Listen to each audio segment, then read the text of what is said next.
The broken girl in chains. The slave market of Drazek 9 was loud, cruel, and filled with the smell of oil, dust, and sweat. Creatures from many planets shouted over each other, trading living beings like tools or trash. Some cages held strong fighters. Others had dancers or workers, but one cage was silent. Inside that cage, under a dirty tarp, sat a thin, quiet girl. Her skin was soft blue with faint silver marks that glowed weakly under her dirt. Her hands were chained, her back was bent, and her eyes, once bright, looked dull, empty. Her name was Lura. But no one had called her that in years. She was a Varelian, a species once known for beauty and song. Now, they were slaves. Her people had lost the war, their cities burned. And girls like her were taken, sold, and forgotten. Worthless, said one trader, laughing. She doesn't even scream anymore. Another alien laughed. Not even fun to break, too broken already. Still, they kept her in chains, just in case. She hadn't spoken in days. Her lips were dry, her body weak. She didn't care if she was sold or scrapped. It didn't matter anymore. No one ever helped. No one ever stayed, until a man stopped. He wore dusty boots, a faded jacket, and a tool belt like a mechanic. His face had scars and his eyes were calm but sharp, like he noticed things others missed. He looked at her, not like the others, not with hunger or cruelty. Just quietly. The trader walked up. You want that one? She's useless, can't cook, can't talk, can't even walk right. The man didn't answer. He stepped closer to the cage. Lura raised her head just a little. Her silver eyes met his. For a long second, no one spoke. Then she whispered, so soft only he heard, please. The trader laughed. See? She can. Peg, maybe she still has some use. The man said nothing. He pulled something from his pocket, a credit chip. It was old, almost worn out. How much? He asked. The trader stared. For her? She's not metal, the man said. She's a person, the trader snorted. Fine, take her. You're throwing your money away, human. The cage opened with a creak. The chains were undone. Lura collapsed into the man's arms, too, weak to stand. She didn't fight, she didn't cry. She just shivered. He picked her up like she weighed nothing. As they walked through the market, people stared. Some laughed. One muttered, why would a human waste money on that broken thing? But Rick, that was his name, just kept walking. Back at his small ship, Rick laid her on a soft blanket. She tried to sit up, panicked, afraid of what he might want. She had been sold too many times. She had learned that no man gave anything for free. Her voice trembled. What do you want? Rick looked at her. His voice was calm. Rest. She blinked. You don't want anything? He stood up, turned his back. No one should live in chains. Then he left her there, gave her space, gave her silence. Lura stared at the ceiling. Her hands still shook. She didn't understand this human, didn't trust him, couldn't. But she was warm, fed, and no one yelled at her. She whispered to herself, unsure if it was real. He didn't hurt me. Her chains were gone. Her name still echoed in her heart, barely alive. For the first time in years, she slept without fear. And outside, Rick watched the stars through the cockpit window. He didn't know why he bought her. Maybe it was the look in her eyes. Maybe it was because no one else would. But deep inside, he felt something strange, like something had just begun. Morning light crept into the small ship through a dusty window. The engines were cold. The air inside smelled like metal and oil. But to Lura, it felt safer than any place she had known in years. She lay on the floor wrapped in a soft old blanket. Her arms were still curled tight around herself like she expected someone to yell or strike. But there was no shouting, no pain, only the sound of someone boiling water in the next room. Rick, the human who had bought her, was sitting at a small table. His hands were busy fixing a broken circuit board, but his eyes kept glancing toward her. She hadn't said a word since yesterday. She hadn't eaten much either, but she hadn't run. That meant something. Finally, Rick stood and placed a steaming bowl near her. It's broth. Simple, warm. Try it. Laura stared. She looked from the bowl to him and back again. I didn't poison it, he added with a small shrug. That'd be a waste. She still didn't move. Rick sighed and sat back down. He pulled something from a drawer and held it up. A silver credit chip, broken, used up, blinking red. Last one I had, he said quietly. Spent it on you. Laura flinched. She looked away. I know what you're thinking, Rick continued. Why would I waste it? Her voice came out dry and cracked. Because you want something. He looked at her. No. Then, why? There was silence. He didn't answer, right away. Instead, he leaned back and looked out the window at the rising suns of Drazek 9. I saw someone falling apart, Rick said, and I knew I couldn't walk past her like everyone else. Laura looked at him again, this time not with fear but with confusion. You didn't even know me, she whispered. I still don't, Rick said with a soft smile. But I will. If you let me. Her hands shook. Her heart pounded. She didn't know what to say. She didn't understand this man. He didn't act like a master. He didn't treat her like a thing. And when he looked at her, he didn't see trash. He saw her. Slowly, she reached for the bowl. It was warm. She took a tiny sip. The broth was simple, but her body reacted like it was a feast. She swallowed hard, her eyes filled with tears. Thank you, she whispered. Rick nodded once. That's the first thing you've said to me that wasn't in fear. Laura looked down. Her voice trembled. I don't remember how to talk without fear. Then we'll learn together. Later, Rick opened a crate and pulled out something surprising. Clothes. Simple, clean, soft. Not torn rags like she was used to. These were meant for someone else, he said. But they'll fit you better now. She took them slowly, holding them to her chest like treasure. No one had ever given her anything without expecting a price. She stood, shaky on her feet. Her legs barely held. Rick moved to help, but she lifted a hand. I want to try alone. He nodded and stepped back.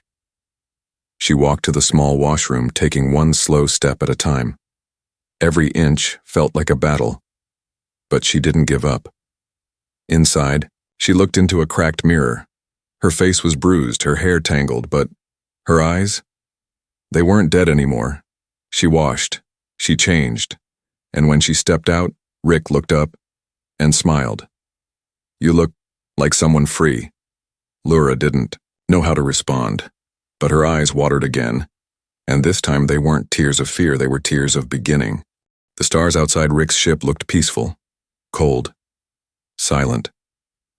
But inside, Laura's heart was loud. She sat on the edge of the small bed Rick had given her. Her hands were clenched in her lap, her bare feet tucked close.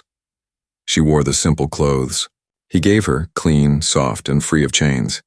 Yet she still felt like a prisoner. The kindness confused her. It scared her more than pain. She had known cruelty her whole life. She understood pain. She expected it. But Rick's calm silence, his patience, made no sense. No man ever waited. No one ever gave without taking. Rick stood across the room, focused on adjusting the ship's navigation screen. The engines were warming up. They would leave this world in the morning. I'll take you somewhere safe, he had said earlier. You'll be free there. But Laura didn't believe in safe places. Safe didn't exist for someone like her. Her, mind whispered old lessons. He's only being gentle now. He'll show his true face later. They always do. She swallowed hard and forced out the question that burned in her chest. Why are you being nice to me? Rick looked up slowly. His eyes were calm, as always. Because you need someone to be. That's not a reason, she said quickly, too sharply. Her voice cracked. No, he said softly. It's a choice. She stared. Her fingers dug into the blanket. I've been sold 5 times, each one promised safety, each one lied. Rick said nothing. He sat on the opposite end of the bed, keeping a careful distance. You're right to be afraid, I can't erase what happened. He leaned forward a bit. But I can show you something different. Her breathing grew faster. And if I don't want to be yours, Rick's voice was steady. Then I'll help you anyway and let you go. That silence again. It wasn't empty. It was heavy. Heavy with something she didn't understand. She looked at him sharply. What do you want from me? Really? Rick's eyes met hers. I want you to eat, to sleep without flinching, to smile. Again. Someday. Laura blinked. Her mouth opened. No words came out. She had no reply for that. No one had ever wanted her to smile. She stood quickly, unsure of herself, unsure of everything. Her hands shook. She moved to the other side of the room, breathing hard. I don't trust you. You don't have to. I'm dirty, useless. You don't know the things they did. I don't care what they did. Rick cut in, gently. You're not them. His words were like drops of water in a desert. Soft, but dangerous, because they made her feel something. Hope. Hope hurt. She turned her back to him and whispered, I bite when I panic. I scream in my sleep. I break things without meaning to. Rick stood, slowly, quietly. He walked toward her, but not too close. That's all right. She finally looked at him. You're not scared of me? No, he said. But maybe you're scared of yourself. Laura's chest tightened. Her knees shook. She didn't understand him, and she was terrified that he understood her. She leaned against the cold wall, pressing her forehead to it. If you touch me, I'll scream. I won't touch you, Rick said. Not unless you ask me to. Laura spun around, eyes wide. Why would I ever do that? I don't know, he said with a quiet shrug. But maybe one day you'll want a hand to hold. And I want you to know, mine will be there. But only if you ask. Her throat closed. Her eyes burned. This man was dangerous, because he was kind, and kindness was the one thing she had no armor for. That night, she didn't sleep in the corner. She didn't curl up by the wall. She lay on the bed, still far from him. Still watching with careful eyes, but when she turned over at midnight and saw him still at the control panel, fixing wires by soft light, she whispered something without thinking. Good night, Rick. He looked up, smiled. Good night, Laura. She turned her head quickly. Her cheeks were warm. Her chest felt strange. And for the first time, she fell asleep without a nightmare. The desert world of Farnak 7 was dry, sharp, and hot. It stung the skin and blinded the eyes. Most travelers stayed close to their ships. Only fools or desperate souls walked too far from shelter. Rick was both. His ship's power cells were low.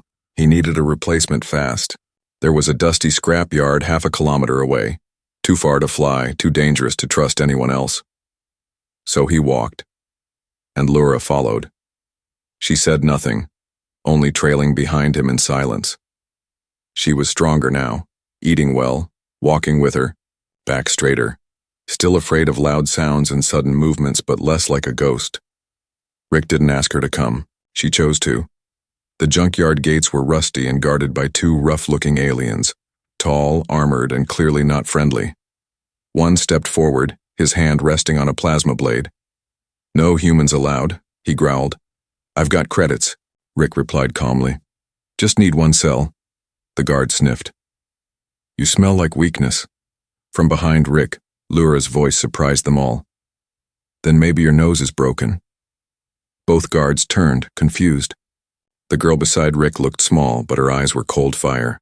Her hands were shaking, but she didn't back away. The taller guard laughed. "That's your pet, human?" Thought she was mute. Rick stepped forward, trying to keep things calm. "We're just here to buy, that's all." But the guards didn't care. One of them raised his arm, ready to swing. And that's when everything changed. Laura moved faster than anyone expected, a flash of blue skin and silver eyes. She grabbed a jagged pipe from the ground and struck the alien across the face. The guard stumbled, roaring in shock. The second guard reached for his blade, but Rick tackled him before it could be drawn. Sand and metal clanged as the two struggled on the ground. Laura didn't stop. She swung again, once, twice, until the first guard dropped to his knees, groaning. Her chest was heaving. Her hands were bleeding. She was still shaking, but she hadn't run. Rick stood, bruised and panting next to her. The guards were both down, alive but not interested in fighting anymore. He looked at Laura in silence. She looked back at him, breathing hard. "I'm sorry." He blinked. "Sorry? You just saved my life." "I didn't mean to attack first," she said quickly. "But I saw his arm move and I couldn't let you—" He took a slow step forward, careful not to scare her. "You protected me." She didn't answer. Her eyes were wide, confused. She stared at her own hands. "I've never done that before." Rick nodded. "You didn't freeze, you didn't hide, you fought." "I don't know why," she whispered. But deep down she did. For the first time, someone mattered to her. And it was terrifying. They left the junkyard with the power cell and bruises. Back on the ship, Rick carefully wrapped Laura's hands in clean bandages. As he worked, she looked at him. "You were ready to fight for me the day you bought me," she said softly. "Today, I fought for you." He smiled faintly. "Guess that makes us even." But Laura shook her head. "No, I'm still learning what it means to be someone." "You were someone before," Rick said. "You're just starting to believe it now." She leaned back and let the quiet fill the space between them. Her hands still hurt, but it didn't matter, because for the first time her fear didn't control her. She had saved him. And deep inside, a new kind of strength was waking up. The sky of Velmora shimmered with twin moons and floating lanterns. Soft music echoed through the air, blending with laughter and warm wind. It was harvest night, a time of peace, light, and new beginnings. But to Laura, it felt like a dream she didn't belong in. She stood near the edge of the village square, hidden beneath a thin hood. Around her, alien couples danced. Families shared sweet bread. Children ran, glowing bracelets tied to their tiny arms. And beside her, Rick stood quietly, waiting. Earlier that day, he had done something strange. He brought her to a small tailor's booth. The woman there smiled gently, not with pity, but with kindness. Rick placed a handful of credits on the counter and simply said, "She needs something that feels like hope." The tailor didn't ask questions. An hour later, Laura stood in the ship's cabin, staring at her reflection. The dress Rick picked was soft blue, matching the silver lines on her skin. It wasn't fancy. It wasn't loud. It was hers, and he didn't ask her to wear it. She chose to. Now standing beside him at the edge of a happy crowd, Laura whispered, "I don't know how to dance." "I didn't ask if you did," Rick replied softly. "I just asked if you wanted to try." She turned her face toward him. "Why are you doing this for me?" He looked at her, his voice quiet. "Because I think the galaxy's already taken too much from you, and I want to give something back." She stared. No one had ever spoken like that to her, as if her happiness mattered. Rick held out a hand. Not close, not grabbing, just waiting. The music rose.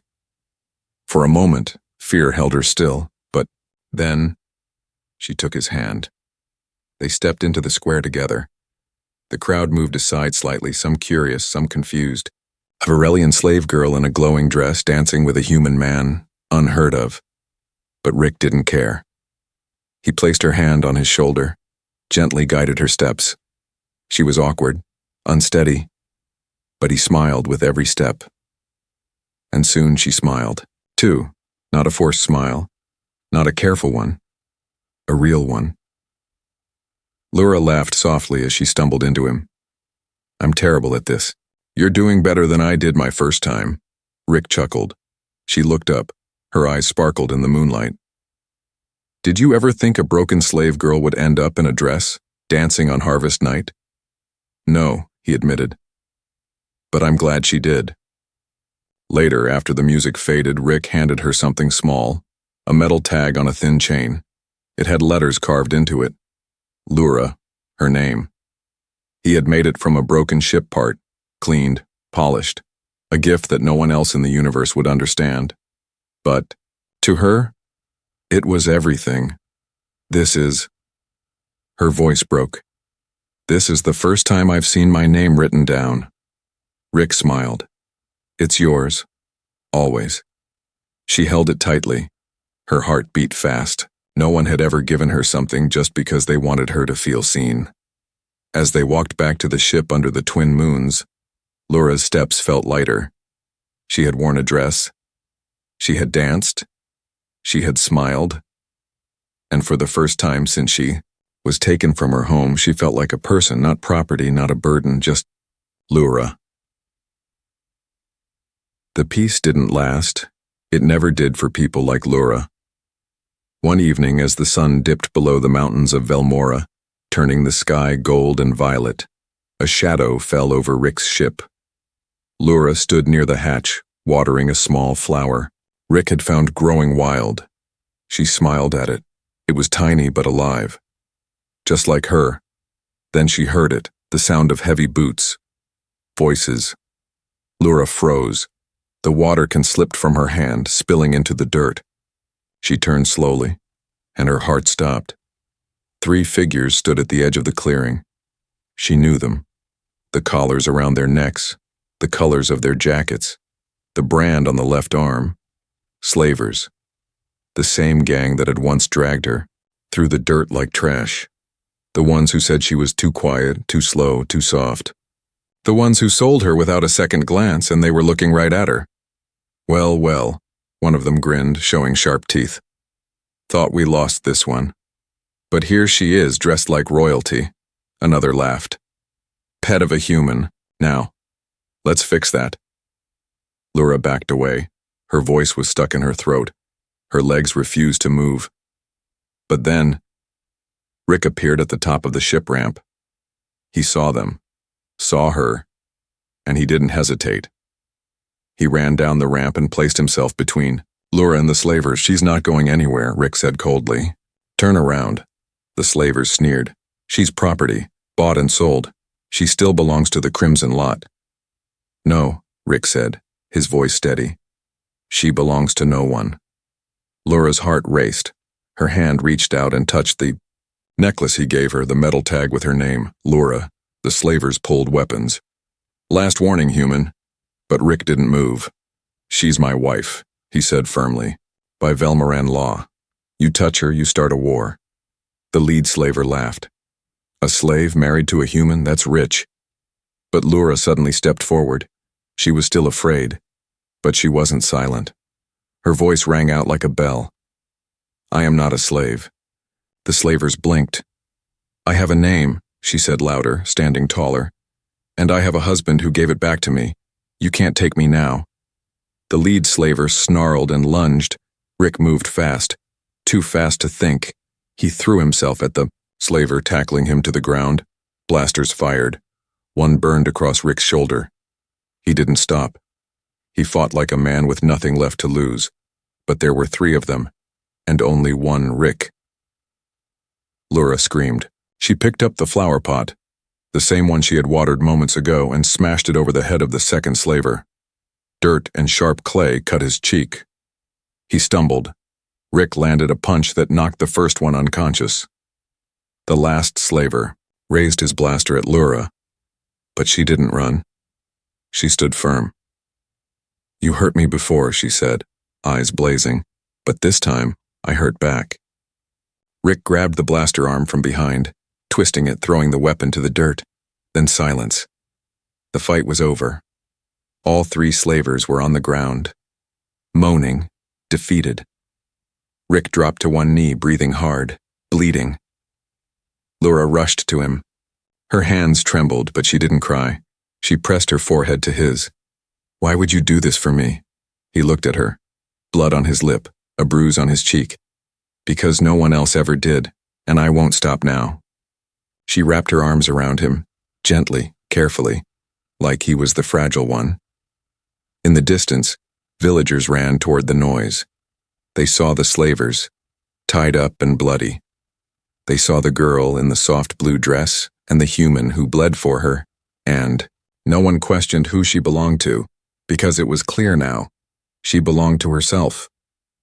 The sky above Velmora was full of stars that night, thousands of them, shining like tiny fireflies across the dark.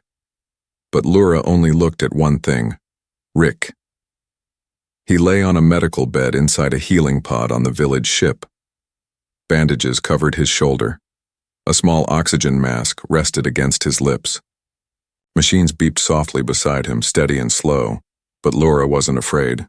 Not anymore. She sat beside him, holding his hand. Her fingers trembled, but her heart did not. She had fought for him, and now she would stay with him. Earlier, the village council had asked her questions. Are you legally bonded to this human? Did you choose him freely? Did he purchase you, or did you come by your will? She had looked them straight in the eyes and said, he gave me a name. He gave me freedom, and I gave him my heart. That was enough. They didn't ask. Again. Now alone in the quiet room, she watched his eyes flutter open. He blinked a few times. His voice was raspy. Did we win? She smiled and wiped his forehead. Yes, you fought 3 slavers and a plasma blast. I think that counts. He gave a weak chuckle. Did I scare you? She nodded. A little, but not because you were hurt. Then why? She leaned closer, brushing her thumb across his knuckles. Because I thought I might lose the only person who ever saw me as something more. He closed his eyes again, resting. I'm not leaving, she whispered. Not now. Not ever. 2 days later, Rick was well enough to walk with help. The villagers gathered near the cliffs, under the open stars. There were no temples here, no formal vows, just tradition passed down between species and hearts. A simple bond ceremony. Laura stood in the center, dressed in a white tunic gifted by the village elder. Her blue skin glowed under moonlight, and silver paint shimmered across her cheeks like soft lightning. She looked beautiful, and for the first time, she knew it. Rick stood before her, still bruised, still tired, but smiling like the suns had returned just for him. The elder spoke. What name do you carry, child? Laura took a breath. I am Laura of the Varelians, but today I ask to be known as Laura, wife of Rick, protector of the man who freed me. Gasps ran through the small crowd, but none objected, because the fire in her voice was real, and her choice was her own. The elder turned to Rick. And you? Rick said nothing at first, just stepped forward and took Laura's hand. She's not just someone I saved, he said. She's someone who saved me too. He looked into her eyes. And if she'll let me, I'll be hers for the rest of my life. Laura's lip trembled. I will, she whispered. I already do. Then she did something bold, something no one in the crowd expected. She leaned in and kissed him. It was soft, gentle, but real. Gasps turned to quiet cheers, and above them, the stars burned brighter. Later that night, they sat side by side on the edge of a rocky cliff, their legs dangling into the night air. A cool breeze blew through Laura's hair. Rick looked over. You sure about all this? She nodded, placing her head on his shoulder. I was born a slave, she said, taught to obey, trained to be silent. But now, She smiled. Now, I speak. I choose. I protect. He chuckled. You punched a slaver with a flower pot. She laughed with him. I'd do it again. They sat in silence for a while. Then, softly, she whispered the words that made his chest tighten. Good night, husband. And under the endless sky of stars, a slave girl who had nothing, not even hope, finally had everything. Not riches, not power, but a name, a voice, and someone who would never let her break again. The end.